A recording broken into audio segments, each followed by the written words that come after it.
All right, so far OPEC and OPEC plus countries, as they're called, are kind of keeping production levels where they are. There had been some hope expressed by the world that needs their oil that they would be boosting production to deal with that demand. So far, no signs that folks like Vladimir Putin of Russia, one of the OPEC plus key members, is yielding to that.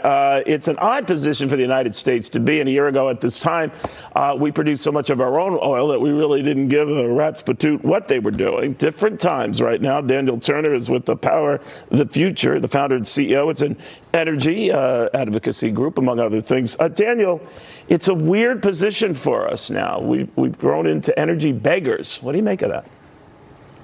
Yeah, it really is. And your previous section, which talked more about national security, really is important right now, because by getting rid of our energy independence, we're turning to countries that do not necessarily like us. OPEC Plus includes Russia.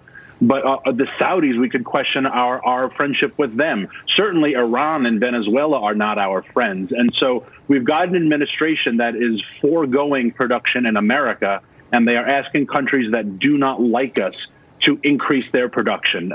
This sounds like a foreign policy that was written by OPEC itself.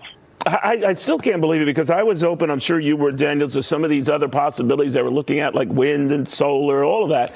But to remove the one that had given us this energy independence right off the bat, and not simply along with those other energy possibilities, it really doomed us.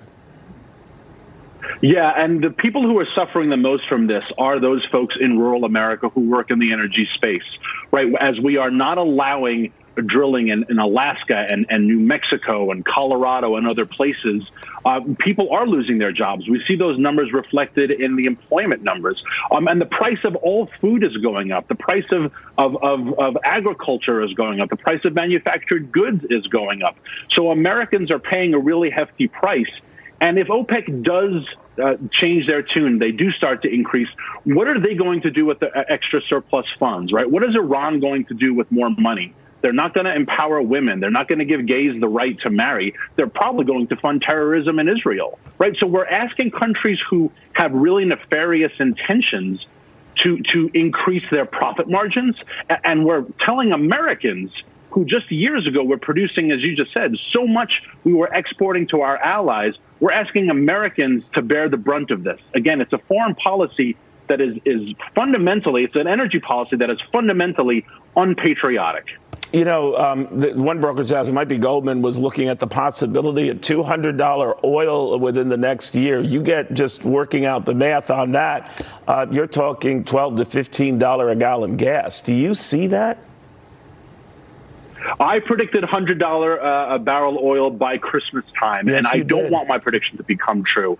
And I did it on this show, actually. And so we are well on the way to that. And this is because it's a supply problem. The Biden administration knows the price increase is caused by a dwindling supply. They are asking our enemies to increase their supply. We could increase the supply here in America. Deb Haaland, the Secretary of Interior, has stopped permitting on federal lands. She was ordered by a federal judge to renew that process, and she has just simply refused to do so. There are no repercussions there. There's no one going after Deb Haaland.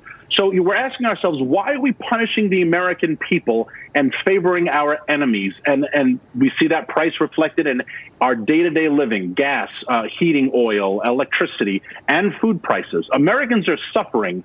This administration could reverse it if they just had the political will to do so, but they don't. Yeah, it is a mess. Daniel, thank you very much. Daniel Turner, the Power of the Future founder and CEO. My immediate thought, probably like yours, if this goes through and we get up to $200 oil, how will that affect Adele concert sales this fall after this?